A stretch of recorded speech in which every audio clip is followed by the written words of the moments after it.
미국 현지 상황은 어떤지 알아보겠습니다. 현재 뉴욕에 있는 미주 한인 유권자연대 김동석 대표와 화상 연결이 되어 있습니다. 나와 계십니까? 네, 안녕하십니까. 네, 안녕하십니까? 바이든 미국 대통령 당선을 축하하는 인파가 뉴욕 거리를 가득 메우고 있다고 들었습니다. 지금 뉴욕 같은 경우는 민주당 지지세가 강한 곳이라서 축제 분위기가 이어지고 있을 것 같은데 지금 새벽 시간인데 지금은 어떻습니까? 지금은 좀 조용해졌죠. 낮에 굉장했습니다. 아시겠지만은 이런 분위기 처음이죠. 축제 분위기, 환호하고 지난 1년 동안 꽉 눌려 있었던 뉴욕 시민들 바이든 당선을 축하하느라고 거리로 몰려 나온 맨하탄 도심 거리뿐만 아니라 동네 곳곳에 이거를 반기고 환호하는 이런 반응이 참 굉장했습니다. 예. 오랜만에 보는 광경이었습니다. 이 바이든 당선인의 주요 연설 내용을 보면요.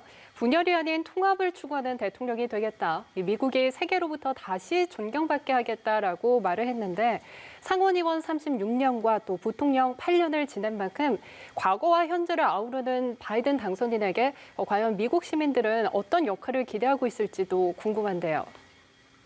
그렇죠. 바이든 당선자 미국이 어떤 내용을 가지고 어떻게 가야 되는지는 너무나 잘 아는 분이었죠. 예. 그렇기 때문에 시민들은 바이든 당선된 거에 환호하는 이유가 지난 4년 동안 거꾸로 갔던 미국을 정상화시켰으면 하는 그런 바람이 분명히 있죠. 이게 서로 존중하고 다양한 인종이 섞여 사는데 서로 화해하고 화합하고 하지 않으면 이 나라가 설 수 없다는 걸 너무 잘 아는데 예. 이런 거에서 너무나 불안해하고 소수인종들이 살았는데 뉴욕 특히 이 지역에는 정말 1년 동안 어려웠습니다. 4년 동안.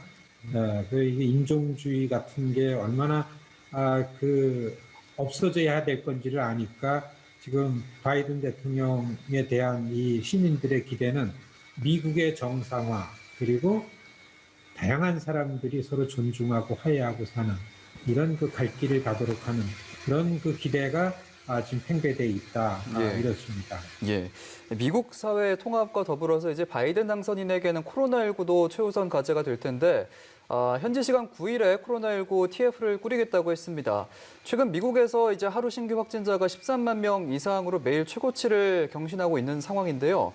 현지에서의 이 확산세 얼마나 심각한지 궁금하고 또 국민들이 실제로 느끼는 피로도는 어느 정도인지도 궁금하네요. 그렇죠. 바이든 당선인 선거 캠페인 제1번이 이 감염병에서 국민을 보호하는 그런 입장과 측면에서 캠페인을 해왔었습니다. 예.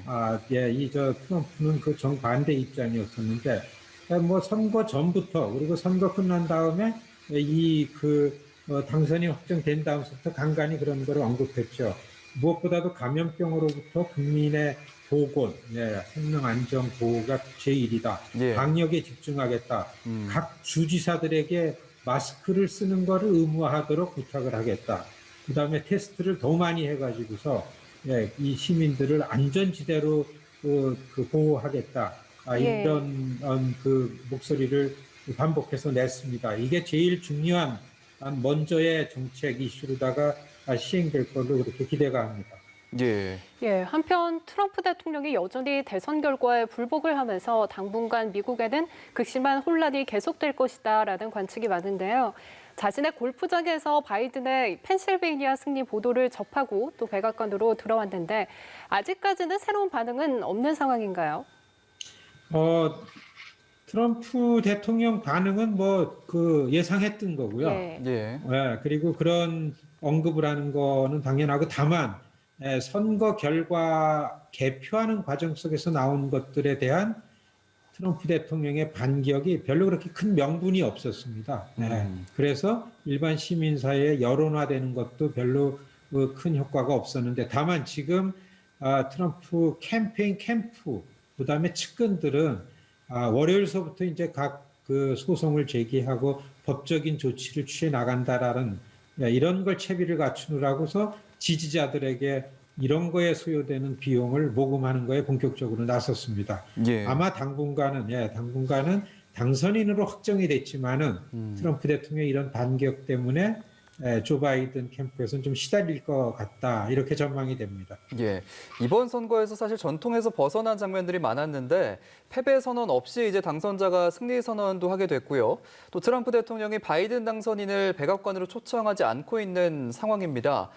미국 민주주의에 대한 심각한 도전이다, 뭐 이런 지적도 나오고 있는 상황인데 미국 국민들은 지금 어떻게 보고 있습니까? 그렇죠.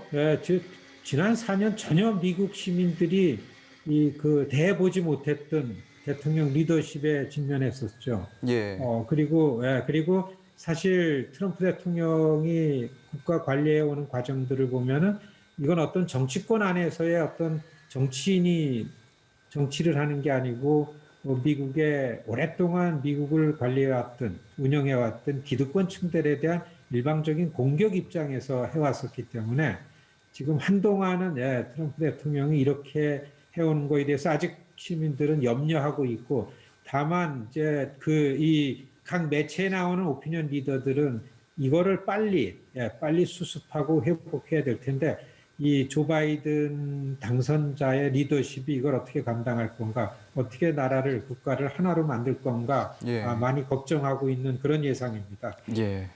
예. 이 한편 카몰라 해리스 부통령 당선인이죠. 이 미국의 첫 여성이자 흑인 아시아계 부통령으로 새 역사를 쓰게 됐는데요. 해리스 당선인 같은 경우에는 그간 청문회에서의 선고 질의로 트럼프 저격수 역할을 해왔는데 이 부통령으로서 과연 어떤 역할을 할지도 궁금한데요. 사실 선거 과정에서 큰 역할을 이미 했습니다. 예. 흑인이라든지 아시안계라든지 다양한 인종들, 이민자들 이런 구심점 역할을 했죠. 부통령 취임한 다음서부터도 아마 미국 사회를 통합하고 다양한 문화나 사회 가치 같은 것들을 서로 조화시키고 조합하는 데 일정하게 제일 큰 역할을 하지 않을까 이렇게 예상이 됩니다. 예. 지금 이제 개표가 모두 완료된 건 아니고요. 조지아나 애리조나 같은 경우에는 현재 개표 중에 있는 상황이고 일부 경합주에서는 재검표도 불가피해 보이는 상황인데요. 트럼프 측이 내일 본격 소송전에 나서겠다고 밝혔는데 취임하기까지 상당한 진통이 예상될 것으로 보입니다. 얼마나 더 시간이 소요가 될까요? 지금까지 선거 후에 지금까지 한 12군데에서 12가지가 소송을 걸었습니다. 예. 법원에서 이거를 받기가 좀 힘들었던 이유가 법원에 소송할 정도의 그런 어려움, 그런 부정이나 비리가 아니다라기 때문에 기각이 되거나 이거를 구체적으로 받아들이지 않고 딱 한 가지는 펜실베니아 개표 과정에서 투표 당일날 이후에 들어온 것들은 그건 부정 그리고 의혹이 있으니까 그거에 대해서 문제 제기한 거는 대법원에서 따로 관리하고 따로 개표를 해라 이런 의견은 나왔었습니다. 예. 근데 이미 선거 당일날까지 들어온 것만 갖고서도 바이든 후보가 앞섰기 때문에 별 큰 문제 없이 그냥 지금 진행되고 있는데요. 모든 미디어의 초점은 과연 월요일서부터 본격적으로 제기되는 소송 그 안에는 어떤 내용들이 있는지 그런 것들이 앞으로 어떻게 법적으로 어떻게 될런지 여기에 달려 있다고 봅니다. 네, 알겠습니다. 오늘 말씀 여기까지 듣겠습니다. 지금까지 뉴욕에 있는 미주 한인 유권자연대 김동석 대표와 함께 미국 현지 상황 알아봤습니다. 고맙습니다. 고맙습니다. 고맙습니다.